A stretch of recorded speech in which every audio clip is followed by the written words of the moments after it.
گزرے تو اس کی بہار ختم نہیں ہوگی. ربی کہتے ہیں بہار کو اور اول کہتے ہیں پہلی کو. ٹھیک ہے.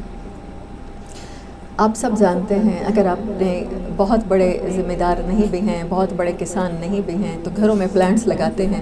مجھے بتائیں کہ کون سے موسم میں سب سے زیادہ بہار؟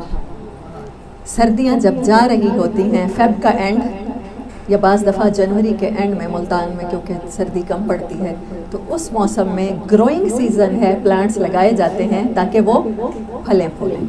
اس کے علاوہ کوئی باغ نہیں لگتا. شدید گرمی میں نہ شدید سردی میں آپ پودا لگا دیں. اعتدال کا سیزن بہار کا سیزن ہوتا ہے. کیا اللہ نے یہ مہینہ خاص طور پہ نہیں چنا ہوگا اپنے آقا کے لیے اس دنیا میں بھیجنے کا؟ پہلی بہار کیوں چنی؟ کہ ہم اسی طرح گرو کریں جیسے انہوں نے کیا تھا. آج جو آیت میں نے سلیکٹ کی ہے بہت دفعہ پڑھی جاتی ہے, بہت دفعہ سنتے ہیں. قل ان کنتم تحبون اللہ. اگر لوگوں سے پوچھو اگر تم محبت رکھتے ہو, محبت حب سے ہے. میرے اسٹوڈنٹس تو روٹ ورڈز روز جانتے ہیں, ہم لوگ فائنڈ کر رہے ہوتے ہیں. حب کے اوپر اگر زبر لگا دو تو بن جاتا ہے حب. حب کہتے ہیں دانے کو. دانا بھی محبت کا ہوتا ہے. وہ زمین کی سختی, اندھیرا, حبس برداشت کر کے پھلتا پھولتا ہے. جہاں محبت کی بات ہوتی ہے قرآن میں, وہاں زمین کی مثال, دانے کی مثال, پودے کی مثال, بارش کی مثال دی جاتی ہے. ہاں, دانا اور محبت ایک ہی چیز ہے. ایمان کا بیج اور محبت کا بیج ایک ہی چیز ہے, ان میں کوئی ڈفرینشیٹ نہیں ہے. ہم دعویٰ کرتے ہیں نا محبت کا. اللہ نے بھی کہا کہ محبت حب سے ہے, اور حب حب ہوتا ہے, دانا ہوتا ہے. اگر دلوں میں محبت کا بیج ہے, اگر زبان سے محبت کا دعویٰ ہے, تو پھر کیا کرنا پڑے گا؟ پانی لگانا پڑے گا نبی صلی اللہ علیہ وسلم کے مبارک طریقوں کا. جو کلام پاک آپ لے کر آئے, جو آپ پہ نازل ہوا, قرآن آپ کی زندگی ہے نا. اب عائشہ سے کسی نے پوچھا کہ نبی صلی اللہ علیہ وسلم کا اخلاق بتائیے. انہوں نے کہا کیا قرآن نہیں پڑھتے ہو؟ قرآن نے نہیں بتایا کہ آپ کا اخلاق کیا تھا؟ آپ چلتا پھرتا قرآن تھے. اگر آپ چلتا پھرتا قرآن نہ ہوتے تو حضرت موسیٰ علیہ السلام کی طرح آپ کو طور پہ جانا پڑتا اور تختیاں لانی پڑتی. لیکن آپ کے دل مبارک پہ, قلب مبارک پہ یہ قرآن اترا ہے. سو یہ قرآن اگر دل میں آئے گا تو زندگی محمد صلی اللہ علیہ وسلم جیسی ہو جائے گی. میرا یقین ہے, میرا ایمان ہے. قرآن اس کے علاوہ کچھ نہیں ہے. جو آپ کے دل میں اترا, جب دل تبدیل ہوتے ہیں تو پھر عمل تبدیل ہوتے ہیں. ایسا ہی ہے, پہلے اندر بدلتا ہے پھر باہر بدلتا ہے. انسان کیا ہے؟ 80% روح ہے اور 20% جسم ہے. اس 20% جسم کے لیے ہم اتنی فکر کرتے ہیں, اس کی صفائی کی, اس کی ستھرائی کی, اس کی پاکیزگی کی, جگہ پاک ہو, وضو کے فرائض پورے ہوں, غسل کے فرائض پورے ہوں. ہمیں پتہ ہے پھر رب سے ملاقات کرنی ہے, اور دل کالے اور میلے لے کر اس کے حضور بیٹھے ہوتے ہیں.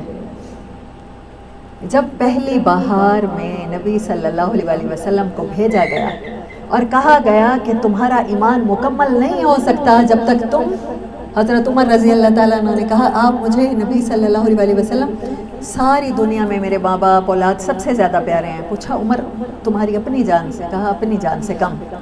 کہا نہیں, ایمان کمپلیٹ نہیں ہوگا جب تک میں تمہیں تمہاری اپنی جان سے بھی زیادہ محبوب نہ ہو جاؤں. ایمان ایک بیج ہے, قرآن میں بار بار یہ ہمیں سمجھایا گیا ہے. اور محبت بھی ایک بیج ہے, اور ایمان کا بیج اور محبت کا بیج جب تک اسے عمل کا پانی نہیں لگائیں گے, جب تک اسے نبی صلی اللہ علیہ وسلم کے مبارک طریقوں کا پانی نہیں لگائیں گے. قرآن وہی ہے نا, اوپر سے بارش کی صورت اتری. اللہ پاک بار بار فرماتے ہیں کہ میں زمین کو جیسے بنجر زمین کو زندہ کر دیتا ہوں, ایسے قرآن کے ذریعے, ایسے اس کی بارش کے ذریعے تمہارے دلوں کو زندہ کر دیتا ہوں. ہے قرآن کا حصہ الا بذکر اللہ تطمئن القلوب. بس اللہ کا ذکر, اللہ کی یاد ہی وہ چیز ہے جو دلوں کو اطمینان دے سکتی ہے. دلوں کی زندگی اللہ کا ذکر ہے, نبی صلی اللہ علیہ وسلم کا مبارک طریقہ ہے. قل ان کنتم تحبون اللہ. لوگوں پہ جا کے اعلان کرو, جو دعویٰ کرے تمہارے سامنے محبت کا اسے بتاؤ. اگر کوئی کہتا ہے کہ مجھے رسول اللہ صلی اللہ علیہ وسلم سے محبت ہے, میں ان کا امتی ہوں, میں ان کا نام لینے والا ہوں، میں ان کے نام کا کلمہ پڑھنے والا ہوں، تو اسے بتاؤ اس کی محبت کے دعوے کو ثبوت کی ضرورت ہوگی۔ قُلْ إِن كُنتُمْ تُحِبُّونَ اللَّهَ فَاتَّبِعُونِی۔ اگر اللہ سے محبت کا دعویٰ بھی کرتے ہو، چاہے کسی بھی مذہب سے ہو، اللہ سے محبت کا دعویٰ تو ہر انسان کرتا ہے نا، چاہے حضرت عیسیٰ کے ماننے والے ہیں یا حضرت عزیر علیہ السلام کے ماننے والے ہیں یا حضرت موسیٰ کے۔ اللہ کہتا ہے تمام دنیا کے انسان جو اللہ سے محبت کا دعویٰ رکھتے ہیں ان کو بتاؤ کہ میری محبت حاصل کرنے کا طریقہ کیا ہے، محمد صلی اللہ علیہ وآلہ وسلم کے مبارک طریقے کی پیروی۔ فَاتَّبِعُونِی، ان سے کہو اے محمد صلی اللہ علیہ وآلہ وسلم تمہارے قدم بقدم چلیں، تم نے جیسی زندگی گزار دی 40 سال نبوت سے پہلے ہی صحیح چاہے اور 23 سال نبوت کے بعد ہی صحیح، تمہاری زندگی کا ایک ایک پل کاپی کر لیں، میں رب ان سے محبت کروں گا۔ اللہ گارنٹی دے رہا ہے۔ یک طرفہ محبت بڑی تکلیف دہ ہوتی ہے، کسی نے کی ہو تو اندازہ ہوگا۔ بہت ساری محبتیں یک طرفہ ہوتی ہیں، پیرنٹس کی اولاد کے ساتھ محبت یک طرفہ ہے، تو ہم لوگوں نے تو ٹیسٹ کیا ہوا ہے اس چیز کا۔ جب آپ پیرنٹس بن جاتے ہیں تو آپ ون سائیڈڈ لو کو ٹیسٹ کر لیتے ہیں، بچے آپ سے کبھی بھی ویسی محبت نہیں کر سکتے۔ ہاں، لیکن رب کیا کہہ رہا ہے، ان کنتم تحبون اللہ فاتبعونی یحببکم اللہ، اللہ تمہیں اپنا محبوب بنا لے گا۔ اس سے بڑی مطلوب میرا خیال میں کسی انسان کا کچھ بھی نہیں ہوتا۔ اللہ تمہیں اپنا حبیب بنا لے گا۔ کہاں ہم الصلاۃ والسلام علیک یا حبیب اللہ کہتے ہیں، اور اللہ گارنٹی دے رہا ہے اس قرآن پاک میں تمہیں اپنا محبوب بنا لوں گا، وَيَغْفِرْ لَكُمْ ذُنُوبَكُمْ، اور تمہارے گناہ معاف کر دوں گا۔ محبت کا پانی جب لگے گا تو پھر پودا بڑا خوبصورتی سے گرو کرے گا۔ اور ہم دعویٰ کرتے ہیں، پاکستانی خاص طور پہ ہم توہین رسالت برداشت نہیں کرتے۔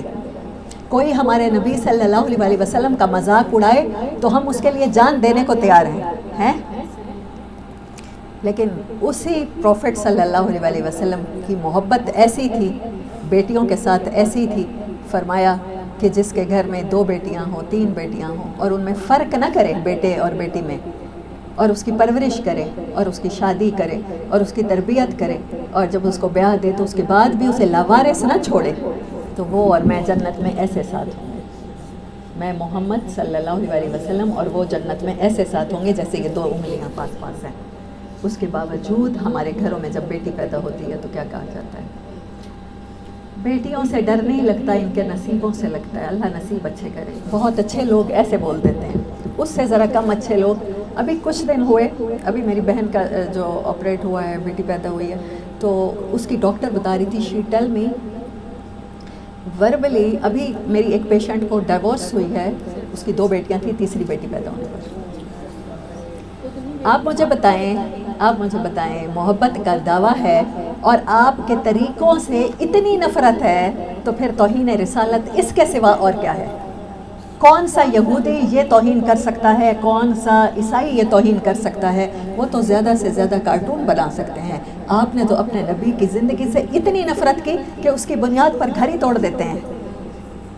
آپ اور میں توہین رسالت کرتے ہیں اور کرتے چلے جاتے ہیں پوری زندگی۔ میرے نبی نے فرمایا تم میں سے سب سے بہترین وہ ہے جو اپنی بیویوں بچوں کے ساتھ اچھا ہے، اور یقین کرو میں تم سب سے اچھا ہوں۔ اماں خدیجہ رضی اللہ تعالیٰ عنہ کو یاد کیا کرتے تھے۔ اماں عائشہ کہتی ہیں کسی دن گھر سے نہیں نکلتے تھے اماں خدیجہ کو یاد نہ کریں۔ اماں عائشہ واز بلنٹ، وہ اپنی جیلسی میں بھی بلنٹ ہے، وہ بتا دیتی ہیں، کہتی ہیں میں کسی اپنی زندہ سوکن سے اتنا نہیں جلتی جتنی میں خدیجہ رضی اللہ تعالیٰ عنہ سے جلتی ہوں۔ حضرت جبرائیل آپ کے پاس آئے بیٹھے ہیں، اماں خدیجہ کے قدموں کی چاپ آ رہی ہیں، وہ باہر شیب ابی طالب میں کھانا بانٹ رہی ہیں۔ نبی صلی اللہ علیہ وآلہ وسلم کو کہہ رہے ہیں کہ خدیجہ ہیں جو آپ کے پاس آنے والی ہیں، ان سے کہیے کہ ان کا رب انہیں سلام بھیج رہا ہے، ان سے کہیے کہ میں جبرائیل انہیں سلام دے رہا ہوں۔ آپ فرمایا کرتے تھے، عائشہ رضی اللہ تعالیٰ عنہ نے کہا آپ کو اللہ نے ان سے بہتر بیویاں عطا کی ہیں، آپ روز آپ کا دن نہیں چڑھتا ان کا تذکرہ کیے بغیر، آپ گھر سے نہیں نکلتے ان کا تذکرہ کیے بغیر۔ کہا عائشہ مجھے میرے رب نے خدیجہ سے بہتر کوئی بیوی عطا نہیں کی، اس نے اس ٹائم میری مدد کی جب سب نے میری مدد سے انکار کر دیا، دھتکار دیا، اس نے اس ٹائم میرے اوپر بلیو کیا، میرے اوپر ایمان لائی، میرے اوپر ٹرسٹ کیا جب سب نے مجھے جھوٹا کہا۔ عائشہ اس نے اس ٹائم میرے کاز کے لیے خرچ کیا جب سب نے مجھ سے روک لیا۔ بھلا مصیبت کے ٹائم کوئی کام آیا ہوا بھولتا ہے؟ آپ نے ایسی قدردانی فرمائی. صحابہ کے ساتھ مسجد بھری ہوتی تھی، مسجد نبوی. ایک صحابی آئے، پوچھا یا رسول اللہ آپ کو سب سے زیادہ دنیا میں کس سے محبت ہے؟ کہا عائشہ سے. انہوں نے کہا میرا مطلب تھا کسی مرد سے. ان کے لیے یہ بات سننا بڑا عجیب تھا نا، اسٹونش تھا کہ مردوں کی محفل میں بیوی کا تذکرہ اور ایسے کر کے مجھے محبت ہے. تو کہا عائشہ کے باپ سے.